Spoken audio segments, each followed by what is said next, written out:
Bonjour à tous et bienvenue sur notre chaîne YouTube, la chaîne de Ligne Droite. Je vous invite à vous abonner à cette chaîne, à aimer, à partager, à commenter ces vidéos. C'est très important pour notre référencement et c'est une manière de nous soutenir. Merci à vous tous.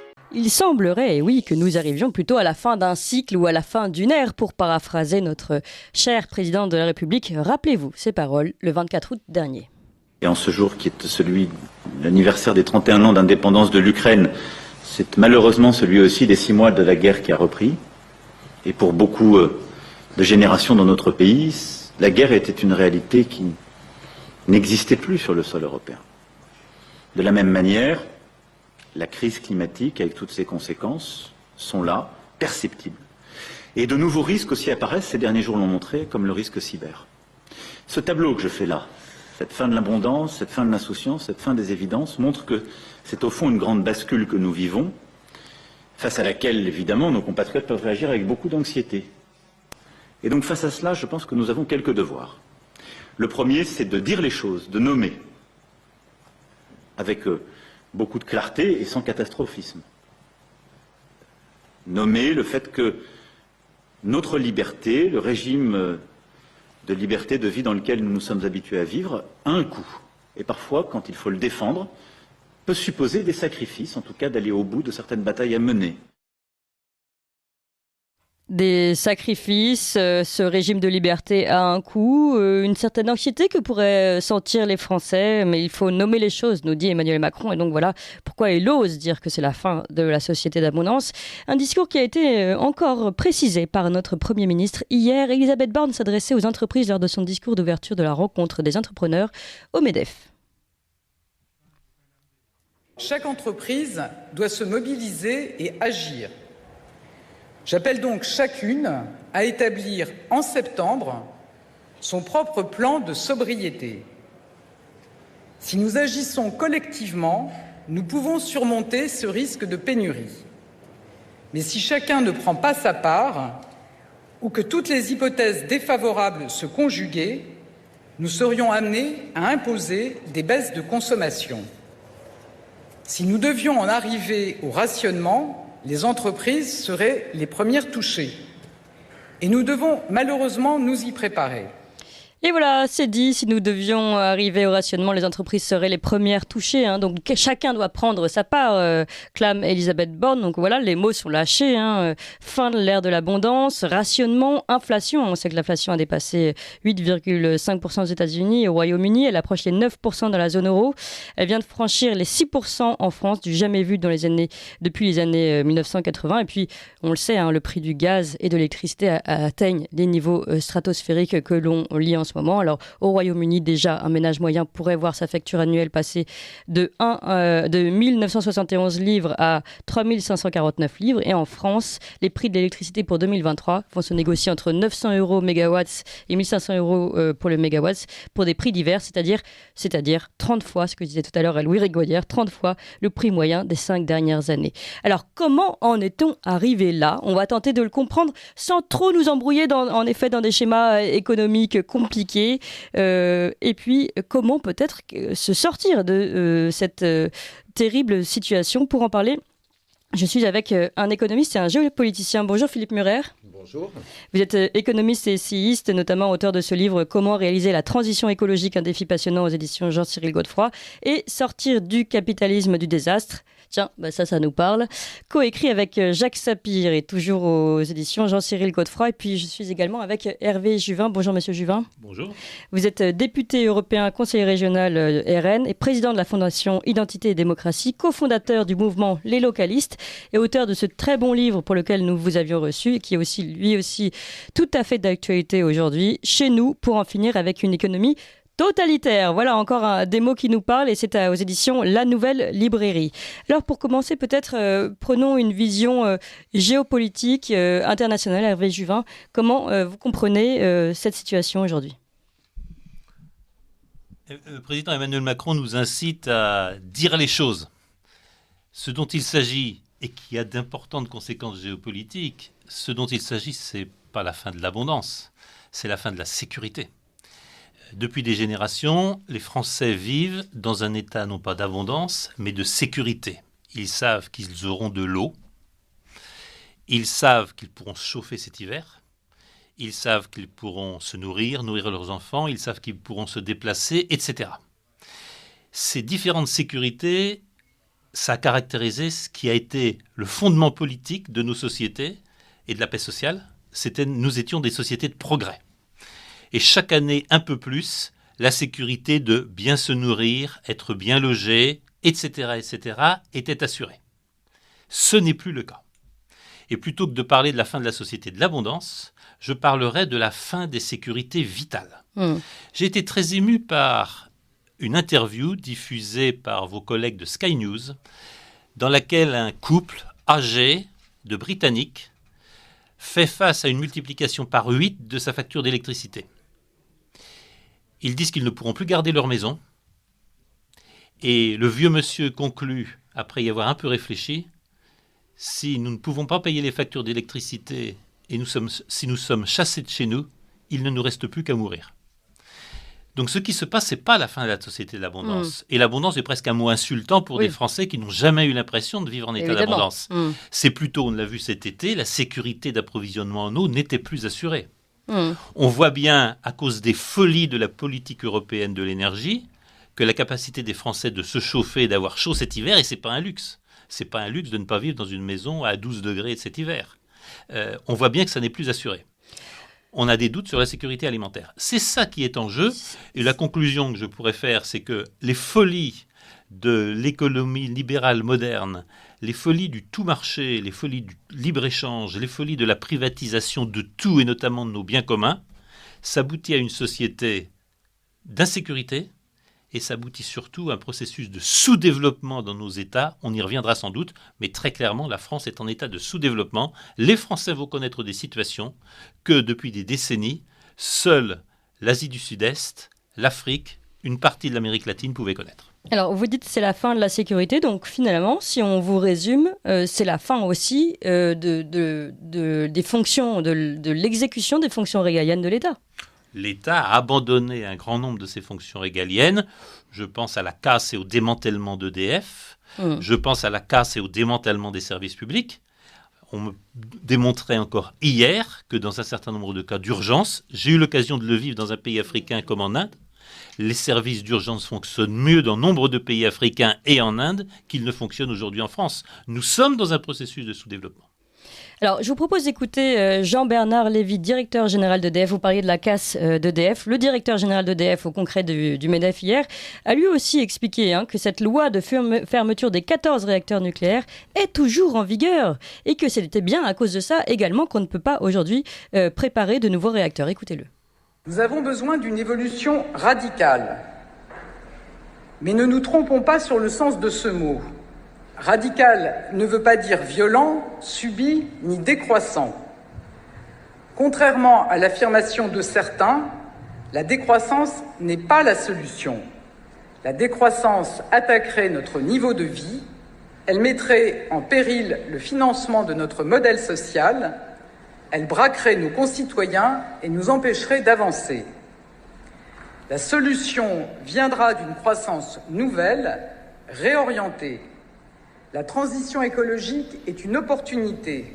Elle permettra d'innover, de transformer les filières existantes et d'en créer des nouvelles, de renforcer notre souveraineté et de créer de nouveaux emplois.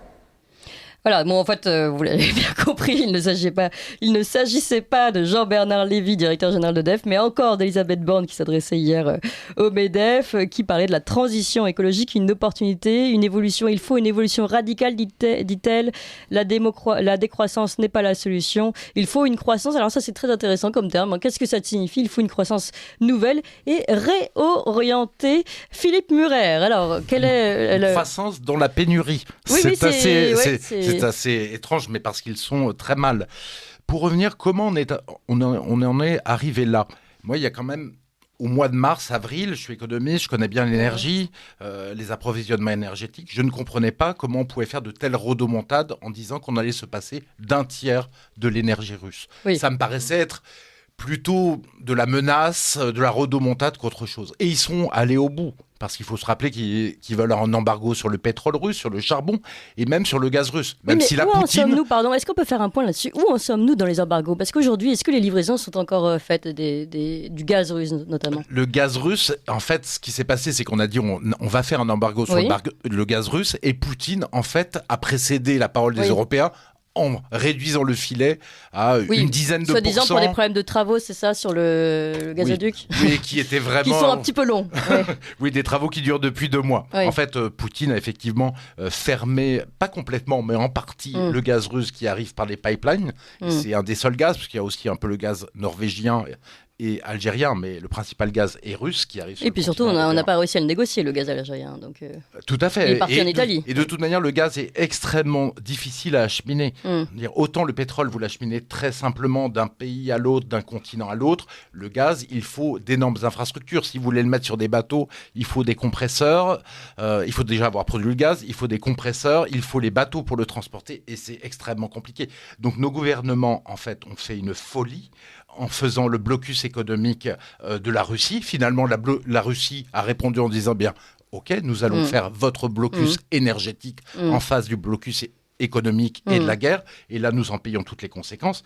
Et moi je pense que ça va plus loin que la sécurité. Oui, on risque d'avoir des pénuries et du rationnement cet hiver, c'est ce dont parle le gouvernement Borne, c'est ce dont parlait un peu Macron, mais c'est ce dont parlent aussi les autorités suisses, dont parle le Royaume-Uni, et là c'est plus du tout de la croissance, c'est une décroissance et même une récession extrêmement violente, en plus des problèmes de se chauffer, de se déplacer, donc des fonctions absolument vitales, et aussi de la destruction du tissu économique du pays, puisqu'on va avoir une énergie chère, voire de la pénurie, et pas ça pour 6 mois, c'est pas seulement cet hiver, c'est pour les 5 ans à venir qu'on va avoir des problèmes, et pour les 10 ans à venir, on aura de toute manière une énergie plus chère, puisqu'on se passe de l'énergie russe. Donc c'est effectivement un scénario un peu apocalyptique, il serait temps de revenir pour pas qu'on rentre dans ce scénario extrêmement dangereux de tiers-mondisation de la France. Alors c'est intéressant, tous les deux, vous parlez, Hervé Juvin et vous, de folie. Alors folie sur la politique menée avec la Russie, puis folie du tout marché aussi, disiez-vous, Hervé Juvin. Donc ces deux folies, on va les analyser. Je vous propose avant, puisqu'on parlait tout à l'heure de Jean-Bernard Lévy, donc directeur général d'EDF, au congrès du MEDEF. On continue sur l'actualité, puis après on va rentrer dans le fond pour bien analyser après 8 heures. Écoutons Jean-Bernard Lévy. Là, ce qui nous manque aujourd'hui, c'est l'exécution dans les chantiers. On a beaucoup de chantiers à gérer en parallèle, et donc d'une certaine manière, on manque de bras. On manque de bras parce qu'on n'a pas assez d'équipes formées, et on sait que, notamment, un soudeur, un tuyauteur, il faut 2 ou 3 ans pour les former. Et pourquoi on n'a pas assez d'équipes formées? Eh bien parce qu'on nous a dit, non, votre parc nucléaire, il va décliner. S'il vous plaît, préparez-vous à fermer des centrales. On a d'ailleurs déjà fermé les 2 premières. Et on nous a dit, et d'ailleurs, ce sont encore les textes en vigueur au moment où on se parle, on nous a dit, préparez-vous à fermer les 12 suivantes. Alors nous, évidemment, avec la filière, on s'est dit, on fait quoi? Évidemment, on n'a pas embauché des gens pour en construire 12, on a embauché des gens pour en fermer 12. Donc aujourd'hui, on a un problème de multiplication de ces chantiers. Les premiers chantiers se déroulent bien, mais on a eu l'occasion d'en parler avec Agnès Pannier-Runacher juste avant la pause du mois d'août. Évidemment, on va avoir un problème de concomitance de ces chantiers. Ces chantiers sont lourds. On va avoir besoin de centaines et de centaines de personnes très formées. On en fait venir de l'étranger, notamment des États-Unis, et ça va être difficile.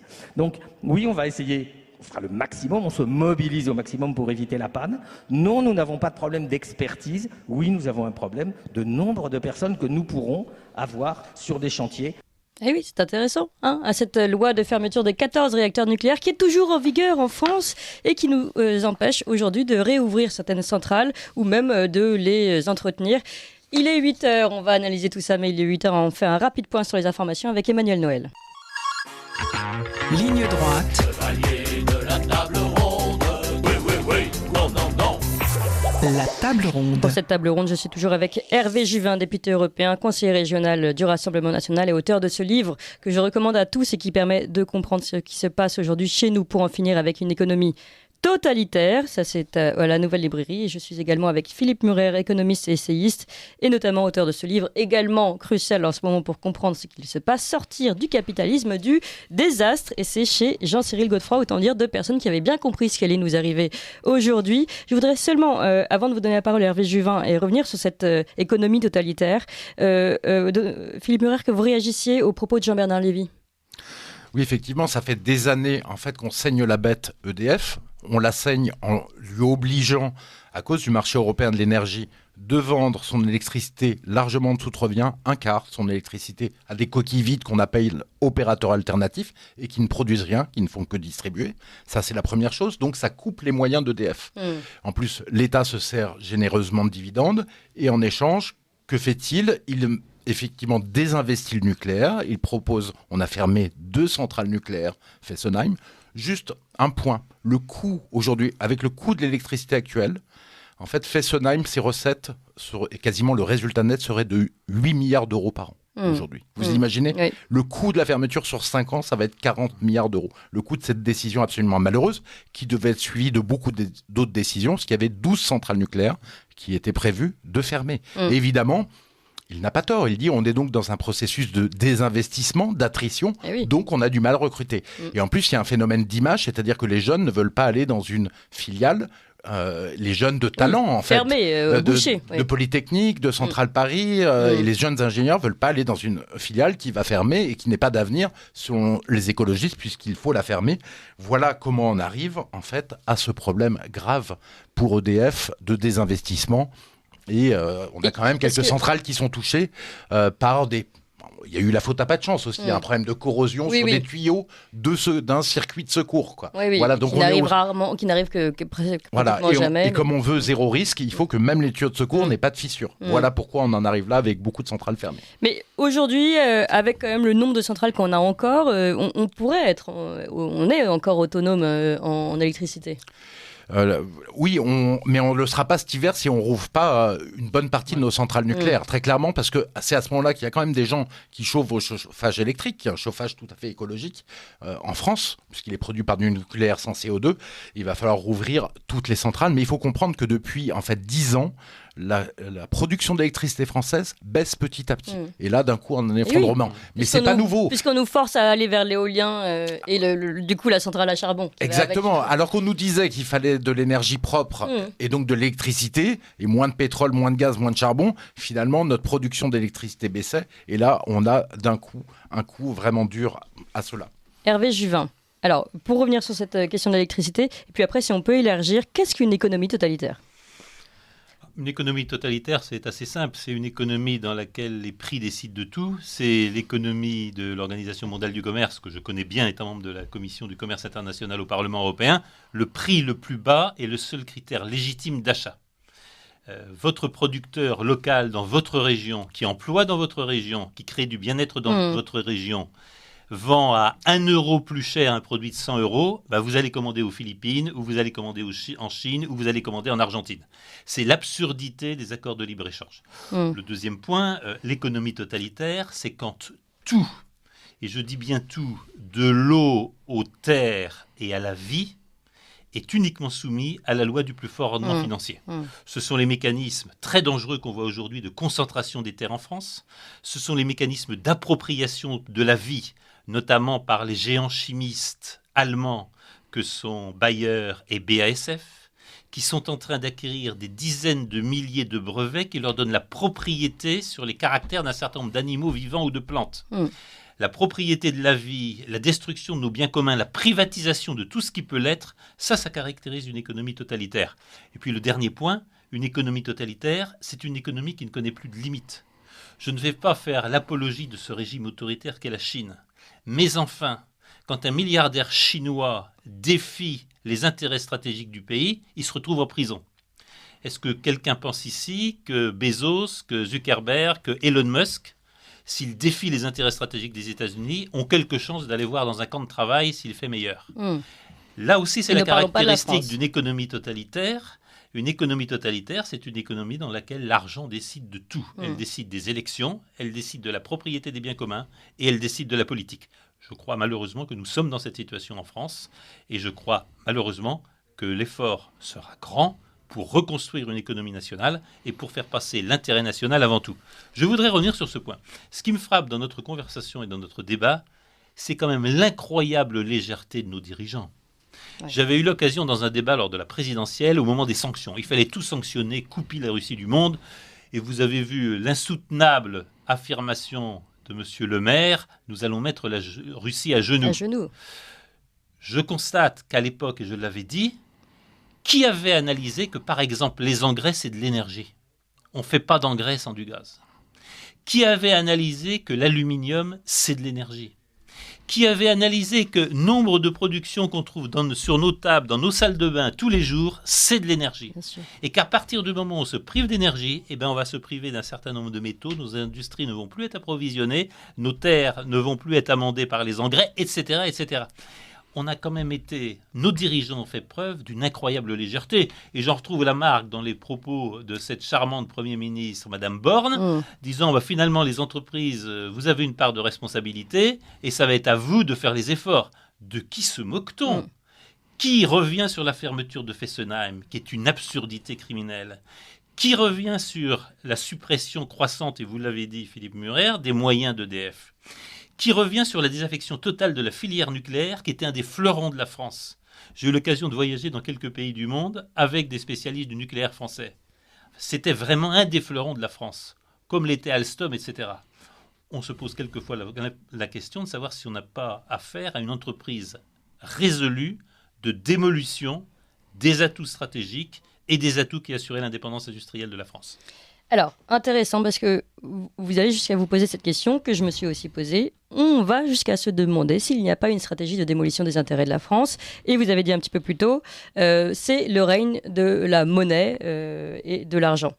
Mais ici, qui tire son compte, en fait, dans cette affaire? L'économie totalitaire, c'est l'économie des grands fonds de gestion. Je vous rappelle que 3 sociétés, Vanguard, State Street et BlackRock, détiennent presque la majorité des droits de vote au capital de la plupart des 1000 premières entreprises mondiales. Donc la totalité de notre économie n'est plus dirigée que par le rendement financier et le rendement financier à court terme. J'étais hier en Bretagne, dans une entreprise merveilleuse qui emploie plusieurs centaines de personnes localement.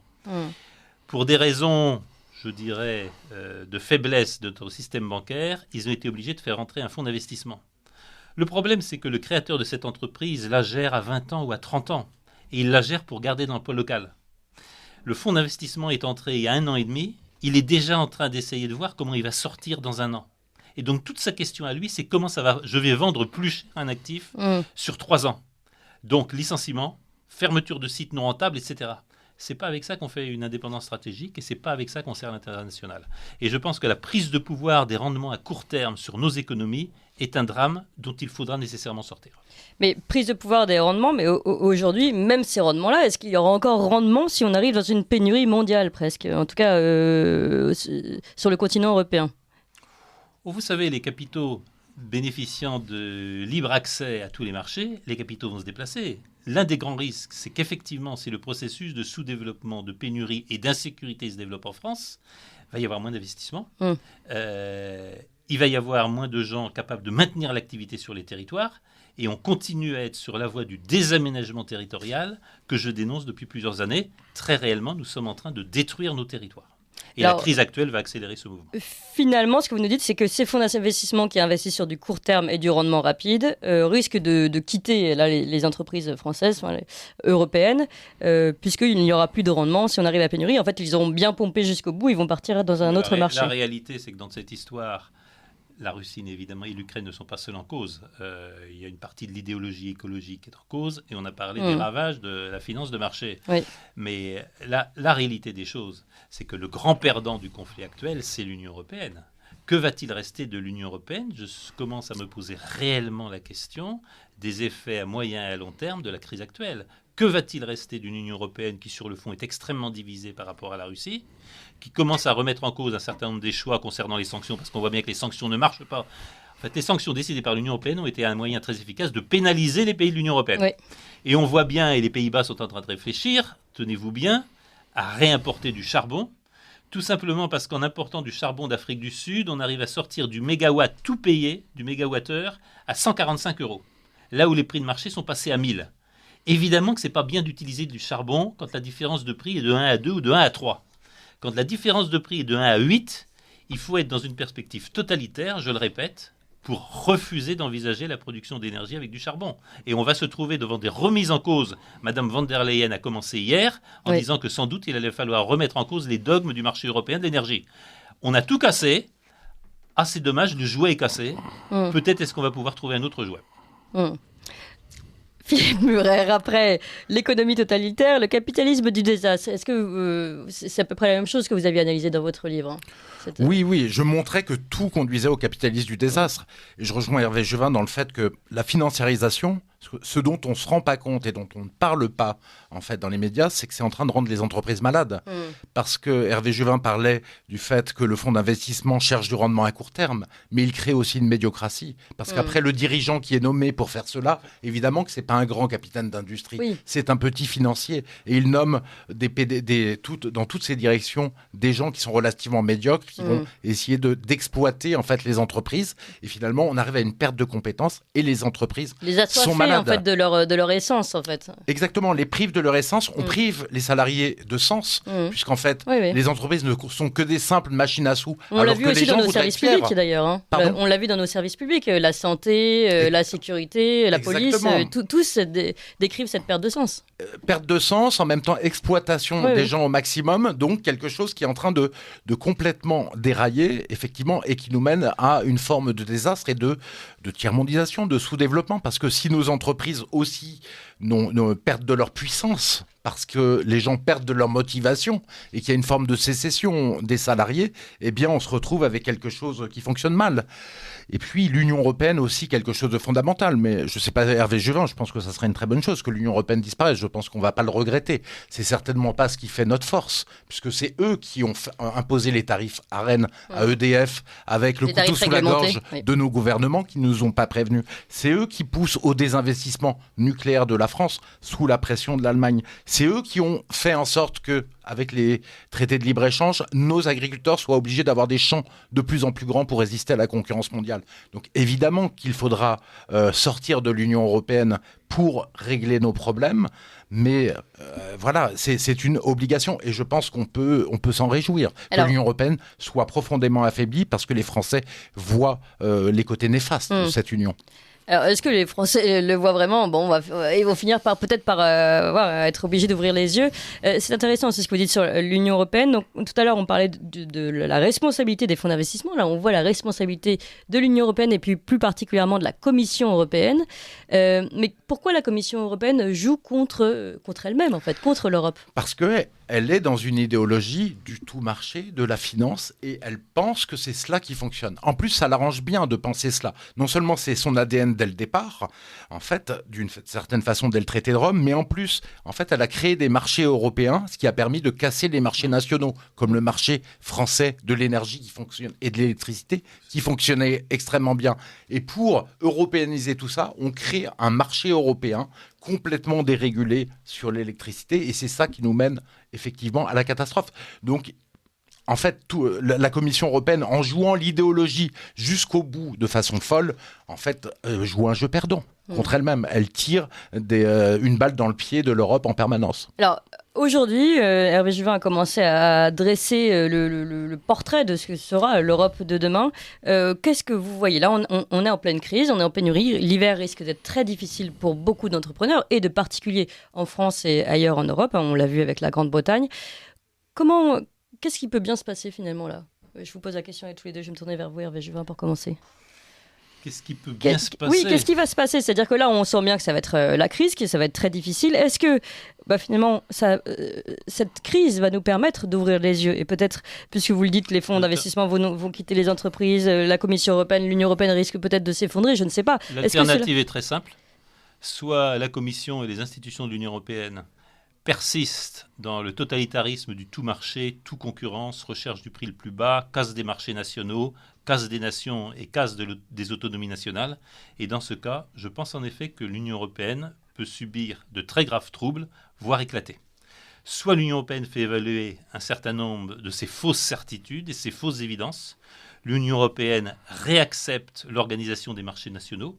Par exemple, dans le domaine de l'énergie, la Commission européenne accepte des contrats à long terme. Je rappelle que la Hongrie, parce qu'elle a conclu des contrats d'approvisionnement de gaz et de pétrole avec la Russie à long terme, la Hongrie n'est absolument pas confrontée à une perspective de pénurie pour l'hiver. C'est la Commission qui a exigé la suppression des contrats à long terme parce qu'il n'y a que la spéculation à court terme qui doit l'emporter sur l'énergie, ce qui est une aberration totale. On condamne les Européens à la sécurité. Si l'Union européenne revient sur ses fausses certitudes, si l'Union européenne admet que les sanctions ont été une aberration et qu'il faut tout doucement, sans trop le dire, comme c'est peut-être le cas d'ailleurs, sortir un peu de ces sanctions et trouver des moyens de les contourner, alors peut-être on peut retrouver l'Europe des nations que nous appelons de nos voeux. Alors peut-être on peut retrouver ce beau principe qui était celui de subsidiarité. Les Français savent mieux que tout autre ce qu'il leur faut sur leur marché de l'énergie, sur leur marché de l'alimentation, etc., etc. Et peut-être à ce moment-là, est-ce que l'Union européenne, devenue l'Union des nations d'Europe, pourrait retrouver un sens. Mais je suis très inquiet. Philippe Murer dirait volontiers très optimiste. Je ne suis absolument pas certain que l'Union européenne, qui n'est plus devenue que l'antichambre d'enregistrement de l'OTAN, je ne suis pas sûr que l'Union européenne garde encore une fonction politique dans les années à venir. Pensez que l'Union européenne va se réformer, en fait, par rapport à son tout-marché et son suivisme en politique étrangère américaine, d'ailleurs aussi. C'est comme penser en 1980 que l'Union soviétique, le communisme va se réformer. Je pense qu'on est au même niveau parce qu'on est à la même profondeur idéologique, les mêmes problèmes idéologiques. Je pense qu'il y a absolument peu de chances de cela. Oui, mais elle ne lâchera jamais le morceau, tout comme les fonds d'investissement. Elle va lâcher à la marge le morceau. C'est-à-dire qu'elle va lâcher un peu sur le marché européen de l'énergie à la marge, juste pour que ça tienne et que ça n'éclate pas. Mais elle ne changera absolument pas sa logique et son idéologie du tout marché, ce qui va nous entraîner vers des récessions fortes, des pénuries potentielles ou au moins une grande cherté de l'énergie. Et en fait, ce qui va sortir de tout cela, ce sont des crises populaires, ce sont des gilets jaunes x 10. C'est ça qui alors ça, c'est une possibilité de manifestation, mais les Français ont peur d'être gazés, LBD, etc. Il y a une vraie peur, donc il faudra vraiment qu'il y ait des vrais problèmes pour que les Français sortent dans la rue. C'est tout à fait possible et probablement souhaitable pour faire comprendre au gouvernement qu'il y a un problème. Mais ce qui va sortir réellement de ça, en fait, c'est l'entrée progressive dans la dictature. On parle aujourd'hui de passe carbone, c'est-à-dire... c'est le Parisien qui a sorti ça. Le Parisien qui a sorti ça, qui est Parisien détenu par Bernard Arnault, l'ami de M. Macron.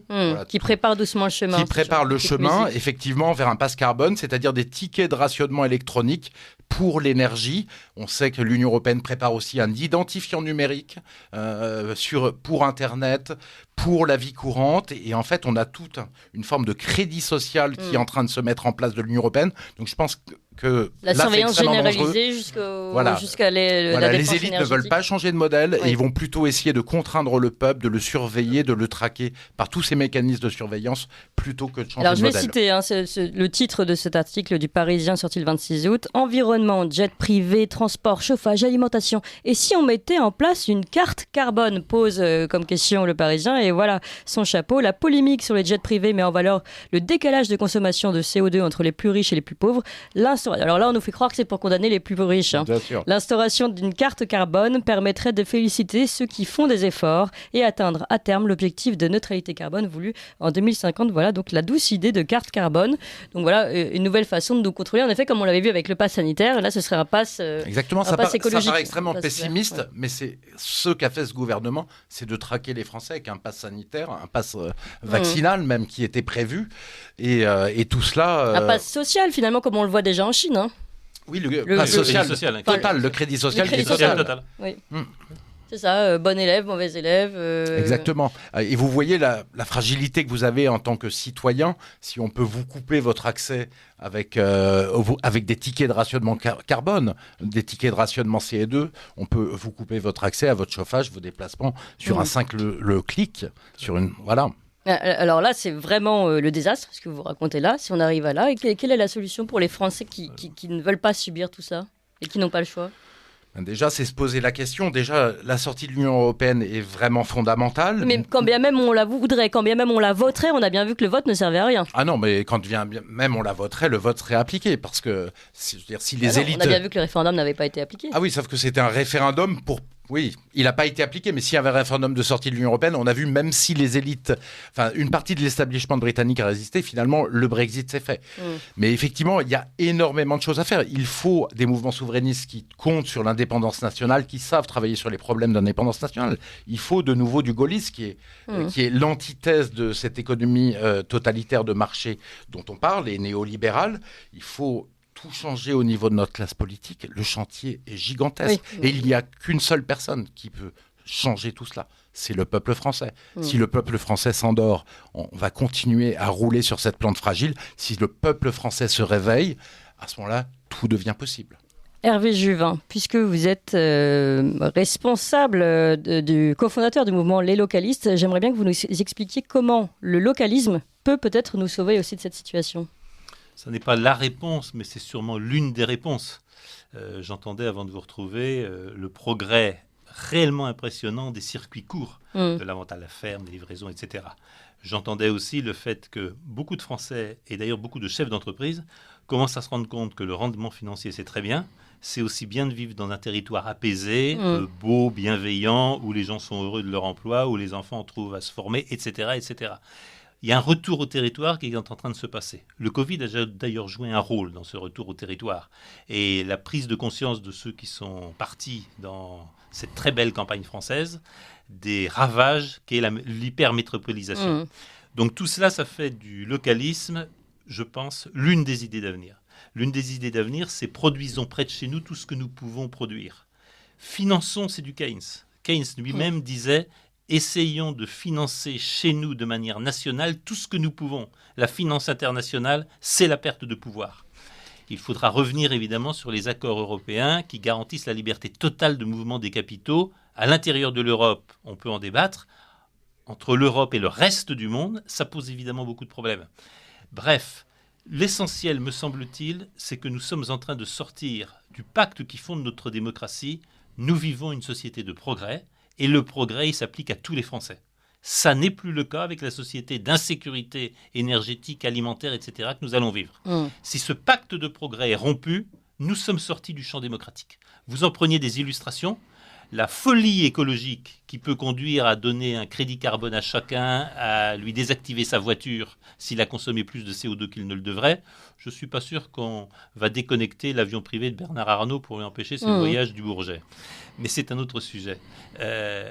Tout ceci, c'est un totalitarisme qui ne dit pas son nom, qui me paraît à moi beaucoup plus dangereux que les totalitarismes qu'on désigne du doigt, y compris d'ailleurs l'islam, le totalitarisme chinois, le totalitarisme russe, etc.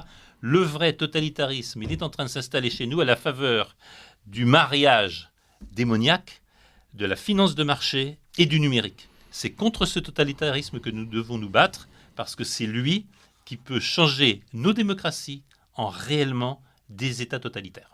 Et tout en restant dans cette Union européenne, c'est possible à votre avis de, finalement, d'une certaine façon, court-circuiter? Les mois à venir vont être décisifs. Je repars à Bruxelles à l'instant. Que va-t-il se dire dans la commission sécurité-défense face à l'échec et aux incertitudes, notamment sur les livraisons d'armes à l'Ukraine? Que va-t-il se dire dans la commission du commerce international sur les errements des traités de libre-échange?